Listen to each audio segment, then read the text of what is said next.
Part 3. You will hear two students named Peter and Lynn discussing Professor John Smith's article about online course. First, you have some time to look at questions 21 to 26.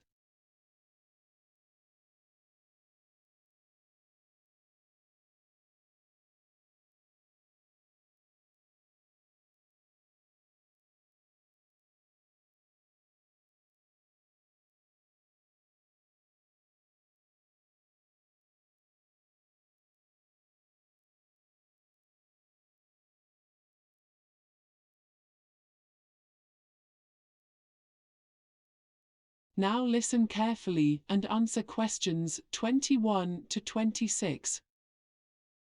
Lynn, I just finished reading Professor Smith's article about the benefits of online courses. What are your thoughts on the article? Hi Peter, when I read that article, it was clear to me that Professor Smith does not favor the traditional methods of classroom teaching. Although I can certainly acknowledge that there are some advantages to online course, I would say that internet courses are not always the best means for teaching and learning.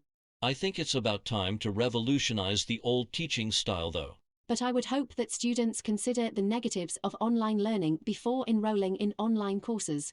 This shouldn't be a big issue since online courses are so common these days. At least, I won't struggle so much. And Professor Smith points out that computer learning is well suited for some courses, especially the technical courses. Unfortunately, that theory doesn't work for me.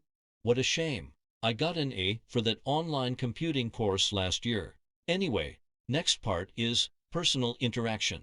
I think the personal interaction offered by traditional teaching is overrated in the article and doesn't have much value.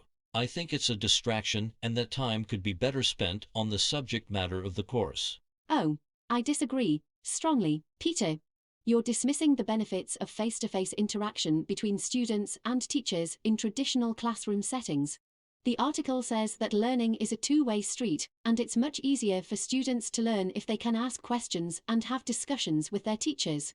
I'm still not sure about that, but online courses can foster students' technological skills. In learning the subject matter online, students will gain the technical know-how they'll need in their future endeavors. I can't agree more. What do you think Professor Smith means when he says online courses should be flexible in time?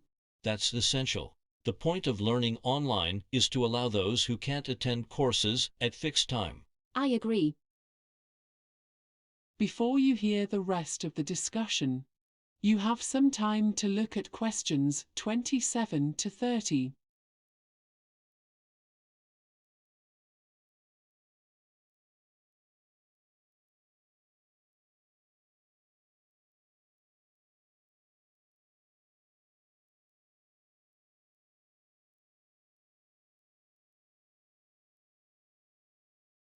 Now listen and answer questions 27 to 30. The second part of the article shares some thoughts about the use of internet on campus. I'm kind of lost in that part. Well, I think what he's trying to say is that students are already accustomed to doing their research on the internet, although some people say computers could be better used for other purposes. He emphasizes that many teachers are already instructing students to use the computer as a research tool. Thanks for clarifying that. What about the next part saying that students are divided? Do you know what that means? Well, it's certainly not that some students are afraid to use computers. They're already well accustomed to that. You're right about that. Most students already use the internet as their primary source for news and information. Professor Smith probably intends to say that computers are not easily accessible and available to all students.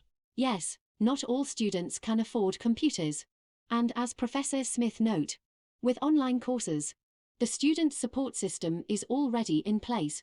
Instead of asking fellow students or the professor for assistance, students would be able to get any information they need online. And this assistance would be available immediately. So, why do you think Professor Smith is recommending the use of computers as the school's main means of educating students? Do you think he is interested in reducing some of the fees associated with traditional classroom courses? I think it's all about the money. He is promoting online courses simply because he thinks it will enable the school to make more money. I never thought of it that way.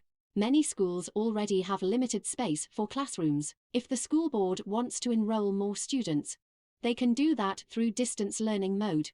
Instead of recruiting more teachers, the same course resources can be sold to both online and offline students.